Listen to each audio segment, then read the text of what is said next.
Hello everyone and welcome back to a extra episode. New episode, different episode.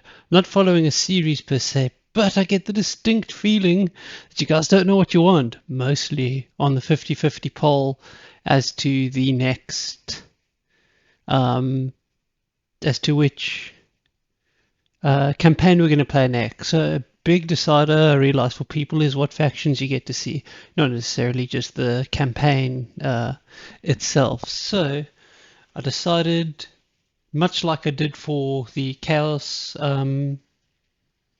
campaign, the Realms of Chaos campaign, I did a little video doing a faction overview.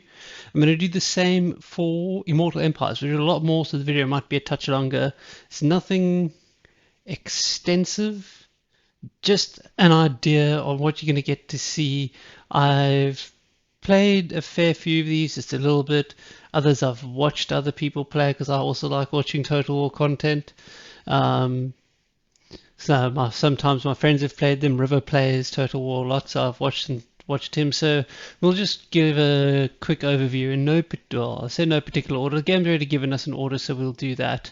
And if I've covered the race in the Realms of Chaos campaign, I'm going to be a little bit even quicker about it, but it's just to give you a sense of what you could see.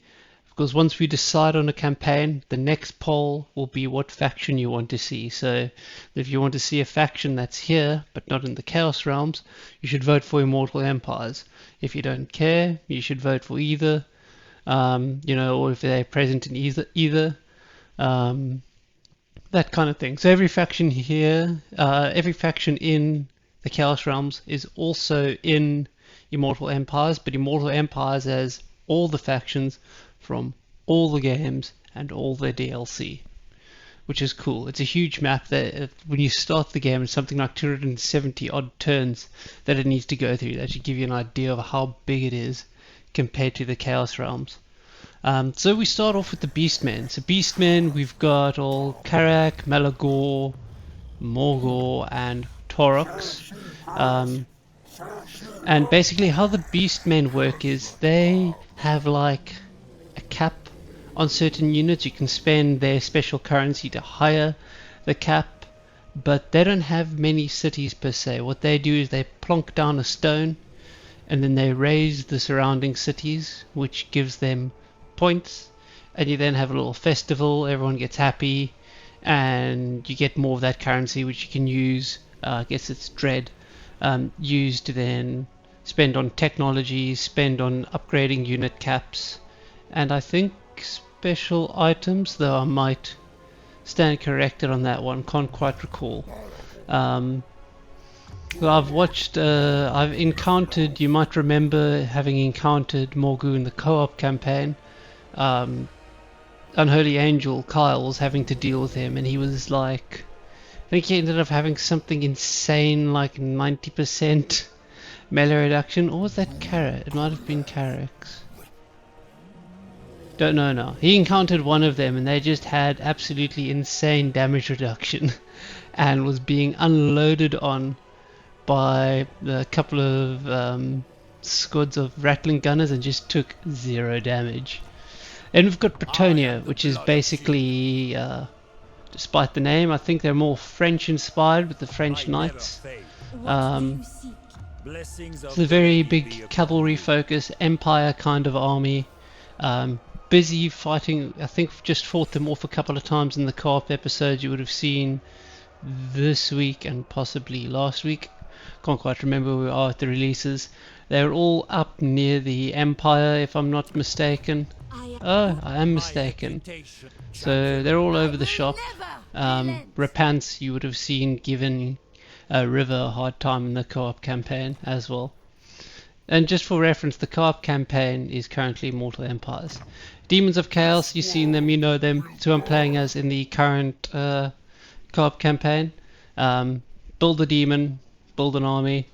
He has access to all the demons.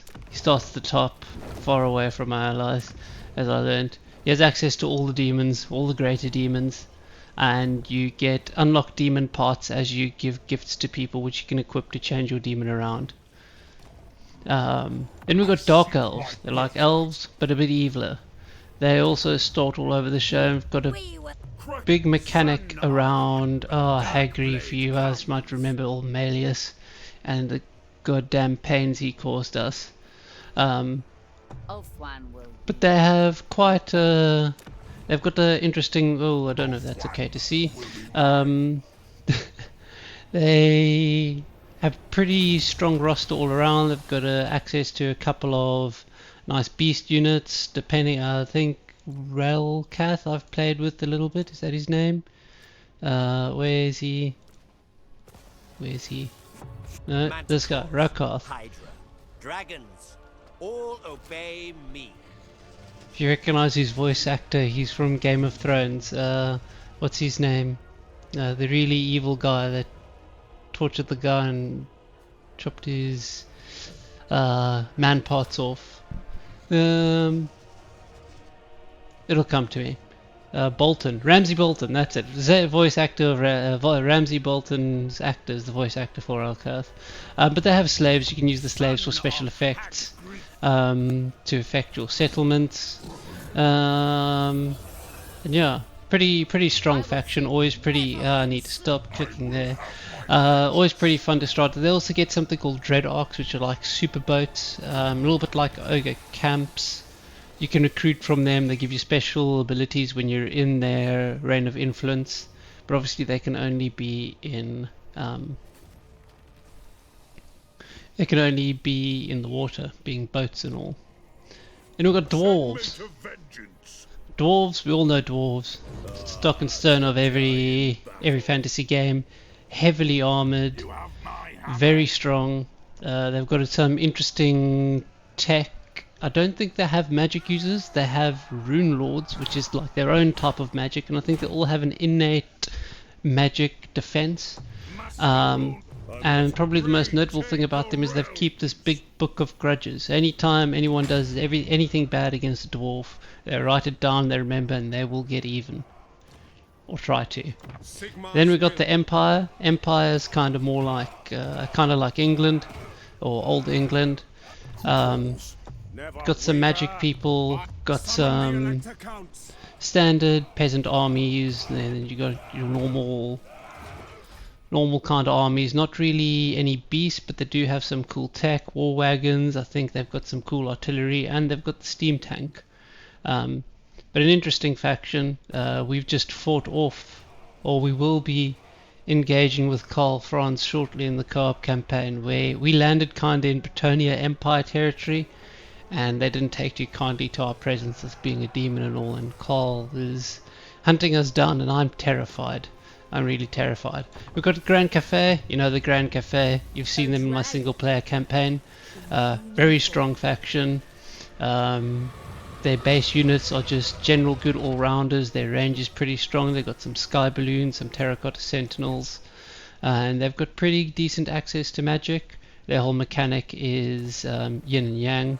Being said, I don't know what the core mechanics of Bretonnia and the Empire, if they've got something funky going on, you know, like a campaign map influence kind of thing.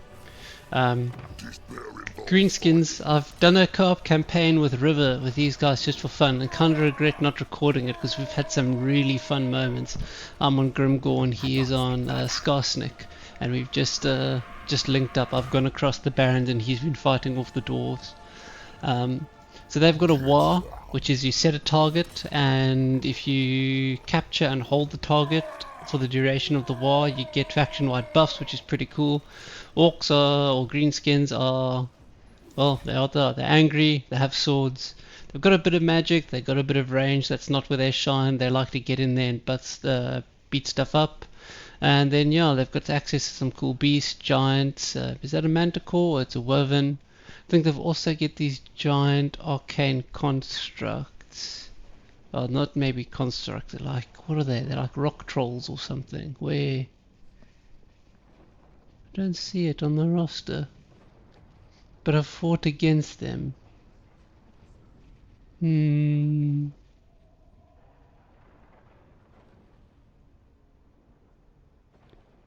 don't know now. I'm pretty sure it's these guys that get them.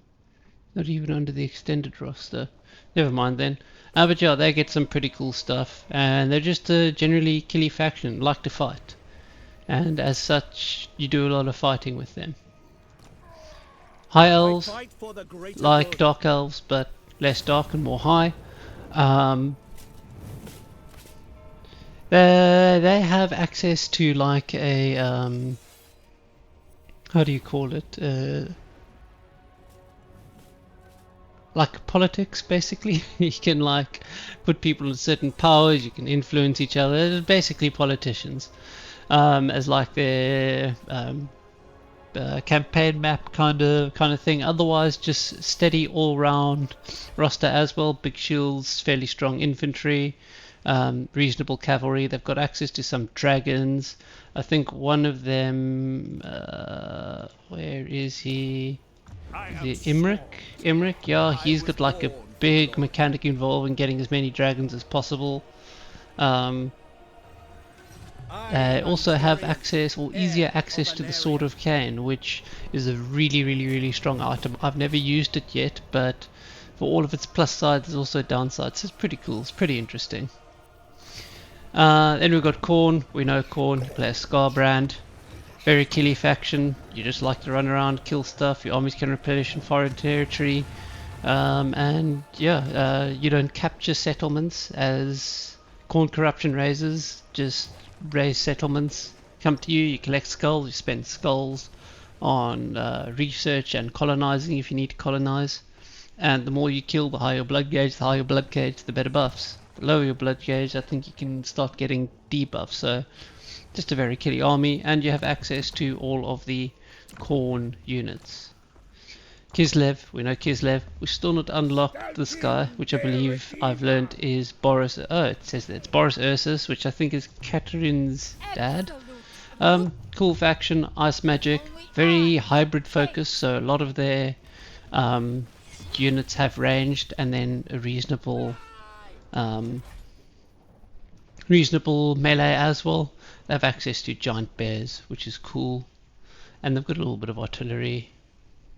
One artillery called the Little Grom. And we've got lizard men. So I've done a really solo player campaign, a really long one with Krokgar. Oh my god, it got grueling at the end. Such a difficult territory to defend, but the lizard men are quite cool. They have a couple of meta mechanics, the one being, or campaign map mechanics, the one being geometric web, which depending on your settlements and the buildings you build in them and their relationship to each other, buffs your, you can set a buff for your province, like when you control the whole province, it like really buffs those to insane values. They've got a lot of beasts. They're pretty strong and varied in form. They've got access to pretty strong magic through their slam priests and their oracles. Tic-tac-toe is like a super flyer focused one. Not played him, presumably magic focused. Gorok and Krokgar are very focused on their Saurians, stock and standard units. Nakai the Wanderer is an interesting guy. He is kind of like Beastmen in that he's more of a wandering faction. I actually think there's a name. Yeah, he's a horde faction. So he builds himself up, he wanders around. He can't occupy anywhere, but he can vassalize each state towards a god. I always wanted to do a Nakai playthrough. I haven't done it yet because I'm a bit scared. The first time I launched up co-op when I was going to record with River and Unholy Angel, I went Nakai only to find out I couldn't build outposts, and I felt like that just killed a big part of the fun of being co-op. And then you've got Oxyotl, who's like all stealth man. I don't know much about this guy. He's a bit skinky, and yeah. Lizardmen are quite fun. They're pretty cool. You got Noskins. You got them in the Realm of Chaos too. They're a bit chaosy, a bit killy. Throg has got a bit of a focus on trolls, and I think he's immune to all attrition. They're pretty cool. Pretty nice roster. I've never been brave enough to play them because the Noskins always get beat up. I don't know if it's like just to do their roster's not that strong or if it's just like an AI thing, but you get access to all sorts of cool things, some beasts, some marauders. Yeah, they're an interesting faction. I'd like to give them a go one day. Real Granddaddy Nurgle, we play as Kugath. First campaign I ever played, and maybe I should say the first 6, maybe the first 50, 60 hours of me playing Total Warhammer was me playing exclusively Kugath, trying to beat his campaign in the Realm of Chaos and being unable to. He's got a very challenging starting area, and it looks like in Immortal Empires it's also quite a challenging starting area. But he has access to all of the Nurgle units and roster. He's pretty strong himself. He's a cool guy. I like him. His buildings are, yeah, he can spread plagues everywhere. As like one of his core mechanics, and his buildings don't build, they grow, and they go through a cycle which give different bonuses and unlocks. And we've got the Ogre Kingdoms, also present in Realm of Chaos. You can play as Scrag or as Greases. They can plonk down camps, their armies need meat, and most of their roster, I think with the exception of Noblars, are large units because they are ogres after all, but they look pretty cool. Kind of want to do a playthrough with me on Greases and River on Zarming, because they get buffs to ogres. I think that could be a fun little campaign. If you guys like that idea, or if you have a different idea for a combo you'd like to see, a 2-man combo in for co-op playthrough, let me know in the comments down below. You've got the Skaven. You've seen plenty of Clan Icket from the co-op playthrough. They have rights, they can build undercities. A lot of their units are throwaway, but the minute you start taking them up, they get access to some very fun and cool weapons teams. If you play as, who is his name? Is it Molder? You can do these cool, like, he's very mutant focused. They've all got little like sub mechanics which make them a little bit more interesting from each other. Throt can like mutate his units. Iket's got like all these cool weapons. Eshin gets contracts, he's like a ninja guy, gets contracts to go around the map. Yeah, pretty interesting and cool faction. Slanesh, we know Slanesh. So the seducer, he can seduce units. He gets bonus vassal tributes from vassals, and he gets bonus tribute from vassals, and he gives seductive influence to people that he interacts with, doing diplomacy, fighting them, and eventually he can just completely vassalize the faction. Tomb Kings, I've just actually started a Tomb Kings playthrough and it was going really well till Tic-Tac-Toe Strength 10 declared war on me for no reason while I'm still Strength 90.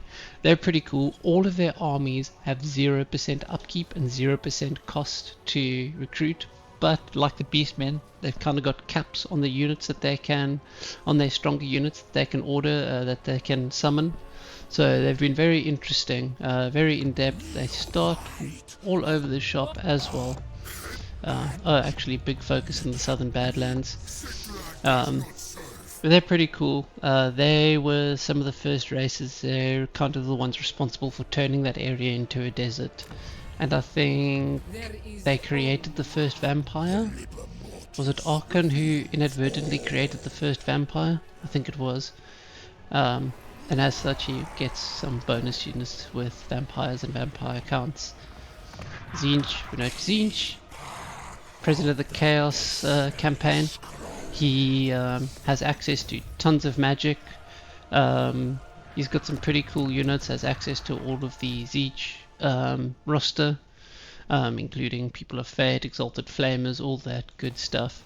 Very range focused, very magic focused. All of his units get a barrier, and he has a pretty cool campaign mechanic where he collects grimoires as like a special currency, and he uses those grimoires to do things like flip settlements, force wars. Though from what I've seen other people play, those things can be quite expensive, so you don't often get to do the cool things you want to do. Vampire Coast, like vampires but pirates. Very gunpowder focused factions. They're pretty cool. Got some ghosts, got some zombies. I think they've got like these zombies that run and blow themselves up, kind of like banelings. They've got some really cool cannons, and they have all of the cool replenish effects as like the vampires do. So they're pretty cool. Then we've got the vampire counts, which are the vampires. I've played as Isabella a bit. You can only have Isabella or Vlad in one, and the other will become a hero. So if you play Isabella, you get Vlad as a hero. You play as Vlad, you get Isabella as a hero. They have some pretty cool effects. Gorst seems particularly interesting. He's all about making zombies super, which is pretty cool. And he does it. I think he like doubles the regeneration cap. So he's like a grinder. He just grinds. But otherwise, they've got some pretty cool effects. Just vampires in general can raise the dead. The more fights that have been in the area, the better dead they can just summon right off the bat, kind of like how demons can just summon them in, on top of being able to recruit. So they're a pretty cool faction. From the co-op campaign, you might recognize Manfred, which River is playing at the moment. Warriors of Chaos, they're pretty cool. They've got all sorts of different effects. Each one is dedicated to one or more gods. So Be'lakor and Archeon are Chaos Undivided. Ooh, I don't know who you worship. Are you also Chaos Undivided? I don't know. But he's Slanesh, Nurgle, Khorne, and Tzeentch. And they all kind of have a little bit of the demon that they worship's mechanics. I'm not curious. Do you have access to everything? What do you even... Oh god, it's not to a specific faction. So it's just showing me everything. But he's supposed to be quite strong. This guy's definitely not Arthur's. Is a seducer. Azazel. And his sexy snakes is also a seducer. You would have seen... We've been showing down... had a couple of showdowns with Azazel in the single player campaign. We always wanted to give Valkyria a go, but one of the big Total War content creators that I watch has just started playing Valkyria, so I feel like it would be bad to be competing against someone who's so much bigger than me, but never mind. They also operate a little bit differently in that Dark Citadels matter to them. That's where they get their recruitment and their tech from, and then the little settlements tend to go to the vassals and they get money from that. And they also can just have a chance to encounter certain types of units depending on the terrain, and can recruit them instantly. And then lastly, we've got the Wood Elves, like the other two elves, but less dark, less high, and more woody. Based in the forest, they've got a really cool mechanic that lets them teleport around the map, which makes them probably one of the most versatile ones. I think Be'lakor does too, but I don't know what the limitations are on his. I've put a little bit with the Sisters of Twilight because until yesterday it was the only one I owned. They seem cool, pretty strong range focus. What you'd see more from traditional, what you'd think you'd see more of from traditional elves: access to Dryads, Treants, and pretty strong archers, a couple of dragons and some beasts. Interesting faction. Durthu's always been a bit of an interest to me. He seems pretty cool. Orion, I've heard, is pretty strong, but I don't know much about him. And they also have like a politics kind of thing where you can put heroes into certain positions for certain buffs. And that's it. Those are all the races in 20 minutes. There's a lot of races, a lot of talk about, and I've got varying levels of knowledge on all of them. So I hope that helps. If you haven't voted yet, head over to the community page and vote for the faction or the campaign you'd like to see. And when we start having a leader, we will change that to see the faction you want to see. Anyway, thanks very much for watching, everyone, and I'll see you for the next episode.